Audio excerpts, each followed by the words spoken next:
most common use for coconut in Trinidad, at least, is in food where you grate the coconut and you make coconut milk. I am going to use coconut in its purest form to make some very sumptuous things. The first thing we're going to do is coconut macaroons. And when I first had a coconut macaroon, I thought that such a delicious piece of heaven had to be extremely complicated to make. But then I tried making them myself, and it turns out they are so simple, it's ridiculous not to make them. So what I've got here is some very finely grated coconut.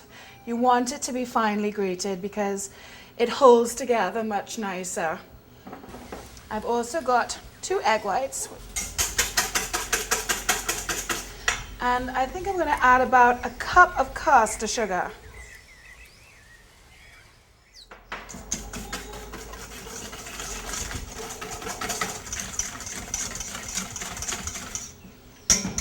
And then using my hands, because I want to sort of feel how the texture is coming along, I'm going to mix in the egg white. It's a bit gloopy, but what you want to be able to happen is when you kind of, when you pick up the coconut, you want it to sort of stay in place. Ooh, that's very nice and slimy. That's okay. I'm going to sort of squish it. What I'm doing when I'm squishing it is I'm also getting a little bit of milk stuff happening there. And I've got here a baking sheet. Now my baking sheet is lined with this very excellent stuff, which it's great if you can find it. It's reusable parchment paper. If you can't find it, you can just use wax paper with a little bit of butter. Let me get a little bowl of water. I forgot about that.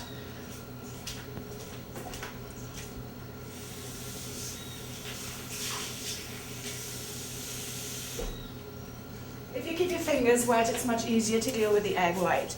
So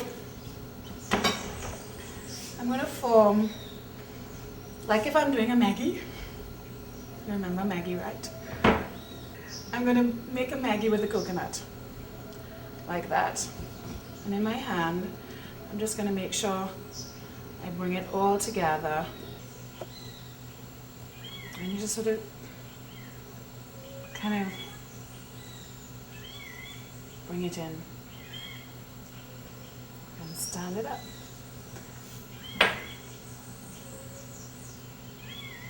So I'm going to squeeze there. And then, you know, they don't have to be perfect. I quite like it when there are sort of wiggly bits of coconut sticking out, because then when they're cooking, they toast really beautifully.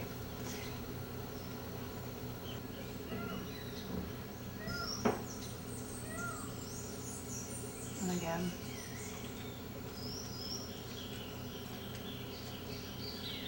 And there you have it. I'm going to put those in the oven at 350 degrees for about 20 minutes. But check them. You want them to be quite brown, toasted on the outside.